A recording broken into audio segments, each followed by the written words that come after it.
Hello, ladies and gentlemen. This is Claudia Monicelli with another episode of Multiple Voices. My Multiple Voices podcast, true to its name, includes different series. For example, we have the Voices of Love, where we discuss relationships, the voice of empowerment, the voice of laughter and play, the voice of pleasure, and the magical voice of archetypes and how they change the way we live.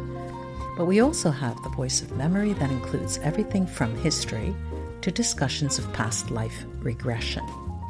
There's also writing voices, where we interview both seasoned writers and authors who have just started getting their feet wet with writing, and we learn what can work for you as potential writers. Our series called Voice of the Spirit discusses different forms of spirituality and religion. And then Channeling Voices is a series that covers what happens when you channel, but is also extended to mediumship. Take a moment to review this podcast if you've enjoyed listening, and leave a hearty 5 stars. I'd appreciate it. Enjoy your listening. Ladies and gentlemen, I'm back with another episode, and today my guest is Indra Rinzler. Say hello, Indra. Hello, how are you? Indra is located in California, and he's here today, and he's willing to put his expertise out in the open for us, and it will definitely be of interest. Now, for 50 years, Indra has been involved in spirituality and Vedic astrology, and he's been studying and sharing Enneagram of personality since 1999. Now, I've had a woman here who very briefly mentioned that, but didn't get into any details. Perhaps we can touch on that as well. Now, Indra uses these modalities in what he calls life readings, designed to help clients wake up to who they really are, and that is a big bit of information that's really, really important. I can't tell you, Indra, how many of my clients come to me and say, I need to know who I am. I need to know what I'm meant to do. He's an genuinely enthusiastic, and he's an interesting man who has been a world traveler when we used to be able to travel for over 20 years. Offering sessions and classes in both the United States and Asia. His stories and experiences usually are very amusing and interesting for us all. So I'll give you all of his social media and where to find him at the end. Indra, welcome. Welcome. I'm so glad that you took the time to be with us. Oh, thank you for having me. Great. Now, there are 2 things that I'd really like to dive into, and I'll tell you, and you can choose which one we can talk about first. I'm not an astrologer. The only thing I do is separate a reading, public general reading on my YouTube channel, and give it the title of an astrology, Western astrology, Aries, Taurus, and so on. That I would like if we could talk about, and the other is this Enneagram. You choose what you would like to start it out with. I don't really care. Either one. It doesn't matter. Okay, let's start with the Enneagram. What is that? Absolutely. Go ahead. So the Enneagram it comes from Greek. It means 9-sided figure, and it's on the simplest of levels. It's a psychological tool to help us to know our own self better. It's there are 9 personality types, and one of them is at our core. One of them is who we are. It's how we interact with the life. But it's also a really deep spiritual tool because while psychology is wonderful, it doesn't really have an end game. But in spirituality, the end game is to wake up to who we really are, to live in the moment. And by understanding the core triggers of our personality story, it enables us to go beyond those triggers and to be in the moment. So give me an example, if you will. When we talk about Western, astrology, everyone knows that there are 12 signs. In this, is there a test or a questionnaire or something that is given to clients so they can learn about them? Yeah. Yes, there is simple tests that people can take, and it doesn't work for everybody because everybody isn't like you say. Some people have really trouble knowing who they are, and we can see that astrologically. There are certain configurations, but in the Enneagram, for most people, they take the 5 minute test, and they have a pretty good idea of what their personality type is. The points are numbered 1 through 9. There's no hierarchy, and they also have names, but people don't always use the same names, and Hmm. so we use the numbers, and uh, for some people, they may never understand they may never get their Enneagram type, and for many people, for some people, it will be a months or years of digging into themselves in order to figure out what's really at the core. And there's no good or bad about any of it. If it's easy for you to figure out, it's only because you're really you're strong in yourself and you know who you are, and so you just radiate from that story. And then there's Hmm. people that kind of live in between, and those people have more difficulty. I'm having trouble understanding now. I get that it's a test, but if I take a test, I'll give you my reasoning. I get the test, I take the test, and I come out like type 4, right? I just chose Okay. I type 4. So I imagine there's an explanation or a profile for Yes. type 4. So when you say many people don't get their type, I don't understand what you mean, because if I have that and I can read it, I should understand that that reflects my personality or nature. Is that right? Well, that is correct, but for some people, they say, that you say that. Let's say that you're a lawyer, and I say, Right. well, did you always want to be a lawyer? And you say, well, no. My parents kind of wanted me to be a lawyer, and so that's why I'm a lawyer. So is that you or isn't it you? And so they'll read they'll read 4 and they'll say, yeah, I can relate to that. And then they'll read 6 and they'll relate to that. And then they'll Hmm. read 9 and they say they relate to that. And again, it's neither good nor bad. It just is the nature of some people's personalities. The nine, the ninth point, Yeah. number 9, Yeah. the peacemaker, its story is that they don't know themselves and they relate to everyone. And so the person who says, well, I relate to this one, I relate to this I one, I see. relate to this one, I relate to this one, Hmm. that is usually the 9. And so that's why it can get confusing, because there are there's a lot going on underneath that we don't know. Is that our story? Is that our belief? Or is it a belief that we have picked up from society, that Hmm. we are susceptible to other people's beliefs, and then we think that they're Okay. our belief? All right, let's get personal here, Indra. Who was Indra in his teens? Where were you? What was it like for you in that difficult age, high school age? Um, Okay, what, so what were you doing? well, we're jumping around now. Yeah, no, because I Teen have to years. understand. So in teen years, I was in New York, which I think Good. is your whole Right, old right. I come from hometown. there. Yeah, right. Hmm. Yeah, so I was figuring out ways to get out of there as a teen,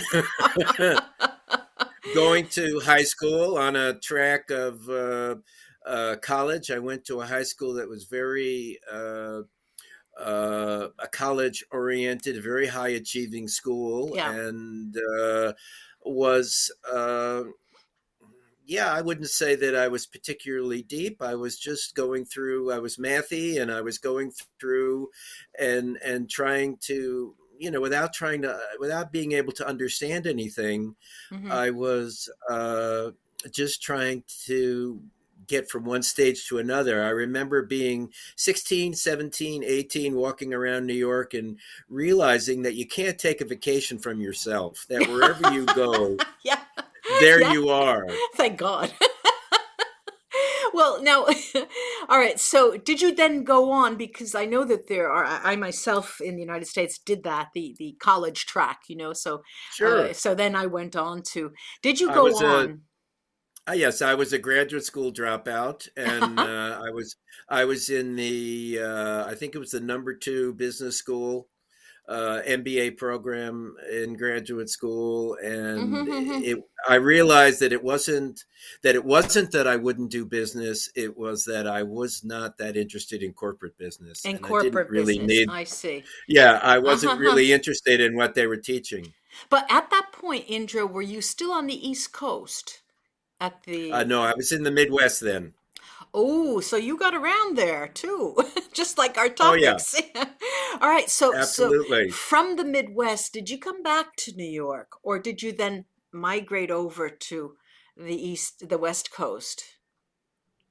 Well, I after I graduated college, I came back to New York Uh-huh. for a period of time. But Yeah, then yeah. once I got going back to the graduate school, I never really came back. Yeah, I I see. moved I moved to California soon after dropping out of graduate school.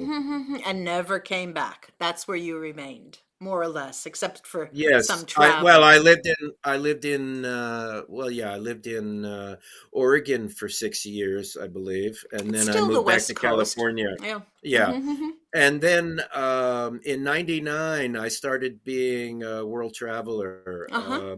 I've actually only spent one winter in the U.S. since '98, except for COVID winters. Right. And So is uh, that when your let's say your interests turned into the direction of Vedic astrology, into the direction of what work you're doing now? well, no, I wouldn't. Well, yes and no. I would Uh-huh. say that more specifically the Enneagram, because I didn't learn that until '99, Uh-huh. right before I started traveling. But Right. I Mm-hmm. started on the spiritual path when I moved to California. We learned about metaphysical bookstores, and I went to visit one in Mm-hmm. Berkeley and Mm-hmm. started buying astrology books and started buying spiritual books I guess in a sense, the rest of history, Yeah, the idea and of it's just going interesting. deeper and deeper Yeah, into yeah, those and topics. it's interesting that you're still talking about books. Really, you could something you can hold in your hand, and it's Yeah. interesting because many people come to me. What could I do to learn? I mean, all you have to do is read, really, or look around, really. Today, with regards to the past, so did you have some sort of influence? Did you along your path had you met someone who sort of got you interested in specifically Vedic astrology? Vedic astrology, I was living in a spiritual community that had a lot of Indian roots, an Indian Yeah. teacher and Indian roots. And Uh-huh. so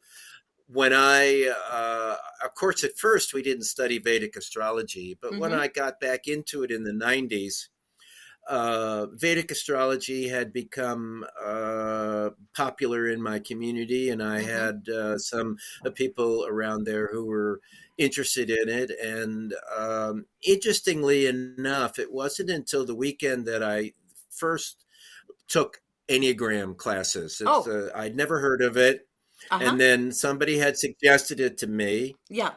and so I went to a weekend, and in that weekend, on the Saturday, I remember thinking that Enneagram reminded me of astrology. Mm-hmm. And within 3 months, I met a teacher. Well, within 3 months, I met someone Yeah. who I then went to study with a couple of months later, and he taught me a system of how you can read Enneagram Mm-hmm. in astrology, in Mm-hmm. Vedic Mm-hmm. astrology. Was this in And in the United States? this was in Hawaii. He was Uh-huh. living in Hawaii. He was living That's the in United States still, isn't it? yeah. Well, it is and it In isn't. my But mind, it's one of the well, 50 states. it is the United States, but Yeah. it's It's off. Yeah. it's Right. halfway to Asia. So Okay. I left there to go to Asia. Uh-huh. and I studied with this man for 2 weeks, and saw him afterwards. But this was an amazing time with this teacher, and he taught me. He's the most esoteric in a lifetime of esoteric people. He was the most The most esoteric I've ever that met. you've ever met. Yeah. Interesting. And what made him more esoteric than the rest? Can you pinpoint it? Well, I don't know that. Let me say that he was empathic at birth. He could hear everything. Mm-hmm. He knew he had started with Vedic astrology as a teenager. He had a neighbor in Massachusetts Mm-hmm. that was studying it, Mm-hmm. which many of us didn't have. It was Right, right, studying right, Vedic right. astrology, Mm-hmm. and he could see deeply into people, Yeah. and he because he never forgot anything. He would quote movies, he would quote books, How he interesting. could be he Ooh, could be in the moment with anything, because all of his experiences were right there for very him to. eclectic, very interesting person. Yeah, Wow, wow, very interesting wow. person. You were lucky. You were very lucky. Now, let's say that, Still lucky. yeah, that's good. Is he still around? Do you have some contact? No, Oh, it's he's a unfortunate. hermit, and I Oh, had it's my unfortunate. time, and Oh then well. Oh he well. moves on. Yeah. All of this as a background, just to start to talk about Vedic astrology. Now, let's start perhaps by um, tracing or distinguishing the differences between Western astrology and Vedic, and the origins of Vedic, where it comes from. Hmm. So, interestingly enough, Vedic astrology is really Indian astrology that's been dolled up a little bit. The a What do you lot. mean dolled up a little bit? Okay, so a couple of smart guys, a few Hmm. smart guys who had been Americans, Yeah. Westerners who had studied in India and had studied Indian astrology. They got together in the late '80s and they said, "Well, we want to bring Indian astrology to America, to Uh-huh. the West, Hmm. but if we call it Indian astrology, it won't get much bounce." Oh, so So, I this is straight so off Vedic the wow, my God, straight off so the print here. Is this Yeah, the so truth? nobody knows this. Nobody Yeah. talks about this This is story, the and first so the time I've ever idea is, heard of that it's story. a marketing term. Hmm. There isn't there wasn't any astrology in the Vedas, Yeah. and so you can't really call it Vedic astrology. What it is it's a combination of the more psychological aspects that came into astrology in starting from the 1930s with Dane Rudger Uh-huh. and astrologers like this. I told somebody recently that he wrote a book in the 30s. Dane Rudger did, called Hmm. the lunation cycle, and it was Right. the first time that the moon was ever described as that the new moon and the first quarter and the full moon and the third quarter had different aspects. And Uh-huh. before this, the first quarter and the third quarter were considered the same points because they were equidistant from new moon or full moon, Right. and so they had a an equal weighting. Hmm. But he brought in the idea that in the first quarter you're sort of halfway to the new moon and to the full moon, and that's a journey, and then you're kind of coming back Back. from that journey to the new moon. That was a brand new idea in the 30s, and so by the 80s psychology had been brought into astrology, the Western astrology, like the evolutionary astrology of Stephen Forrest has Hmm. kind of brought in psychology. And so they took Hmm. Indian astrology and they added psychology and some Western ideas to it, and they Uh-huh. called it Vedic astrology. And the main difference between Western and Vedic astrology or Indian astrology is that Vedic is the chart is cast on sidereal time versus that the Western is cast on tropical time. Okay, This so is the let's tell most important. what is sidereal time, just for So sidereal time is start time, and so so in Western we use tropical time, and we it's the relationship between the sun and the earth, and the relationship with the sun and the earth is the seasons. And so Hmm. March 21st is Aries zero every year. But in Vedic astrology, we're looking we're looking from the earth Right. to the sun, to the sky behind the sun, Right. and that changes every year. It's on a 26,000 year cycle called the precession of the equinox. Uh-huh. and and so it's changeable, and it's moving at a rate of 1 degree every 72 years. Hmm. We're now 1500 years. The two systems were about the same, 400 500 AD.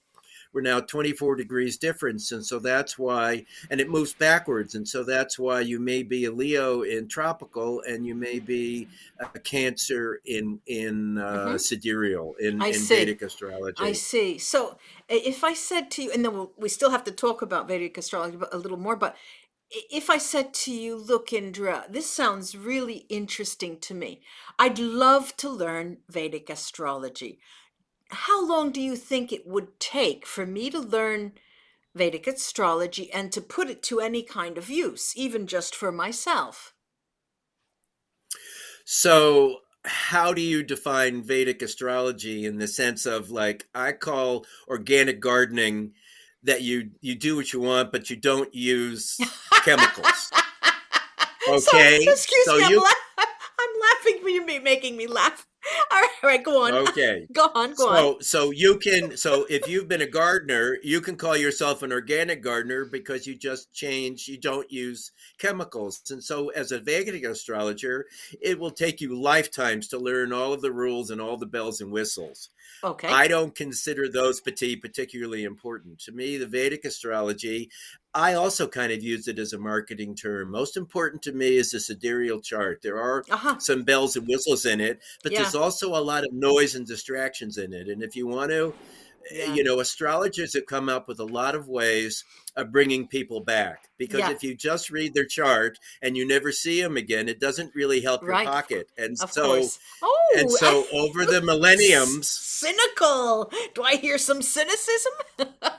well, you There. can call it cynicism, and perhaps it is, but I think it's just more truth. Is the Yeah, fact yeah. that there's a lot of noise and a Hmm. lot of distractions, and it doesn't really help you. That they create problems and then they Yeah. try to solve them. Yeah, it's interesting that you're couching it into a frame or a context of a marketing tool. I mean, it's interesting that you say that. Why? Because let's say astrology is one thing, numerology is another, and whatever ologies that in the spiritual world there. I don't know, is there a word tarotology or something?